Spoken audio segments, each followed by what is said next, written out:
Alam mo ba kung bakit kahit magaling ka, kahit mabilis ka mag-farm, kahit may kills ka, talo pa rin ang team mo?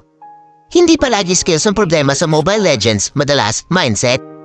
Sa video na ito, pag-uusapan natin ang mga maling mindset ng ML players na madalas dahilan kung bakit natatalo ang laro kahit pwede sanang panalo.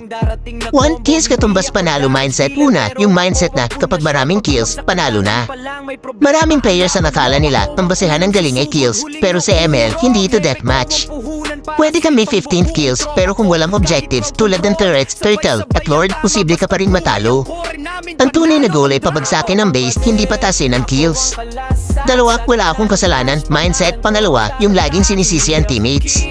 Bobo jungler, walang tank, feeder marksman, pero minsan, hindi mo napapansin na may mali ka rin sa positioning, rotation, o decision making. Sa ML, hindi ka lalaki kung lagi mong sinisisi ang iba. Ang tanong, ano ang pwede mong gawin para masecure ang laro? Tatlo, solo hero mindset. Pangatlo, yung kaya ko to mag-isa mindset.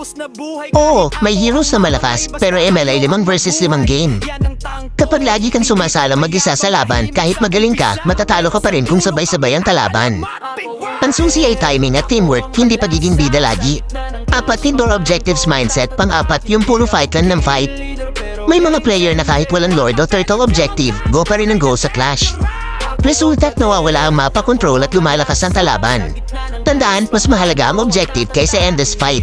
5, late game tayo babawi. Mindset. Pang-5, yung laging umaasa sa late game. Oo, may heroes na scaling, pero kung sunod-sunod ang talo sa early game, mahihirapan ka na bumawi. Ang tamang mindset, control the early game para hindi ka umabot sa desperation late game. 6, toxic mindset katumbas auto-lose at panghuli. Ang pagiging toxic kapag nagsimula na ang trash talk, the in-game, at negative chat, bumabagsak ang teamwork, hindi mo na kailangan maging best player, kailangan mo lang maging maayos makisama at may focus sa laro. Outro, sa huli, ang Mobile Legends hindi lang tungkol sa galing sa kamay, kundi sa tamang mindset at tamang decision making. Kasi kahit gaano ka kagaling, kapag bali ang mindset mo, talong-talo ka pa rin.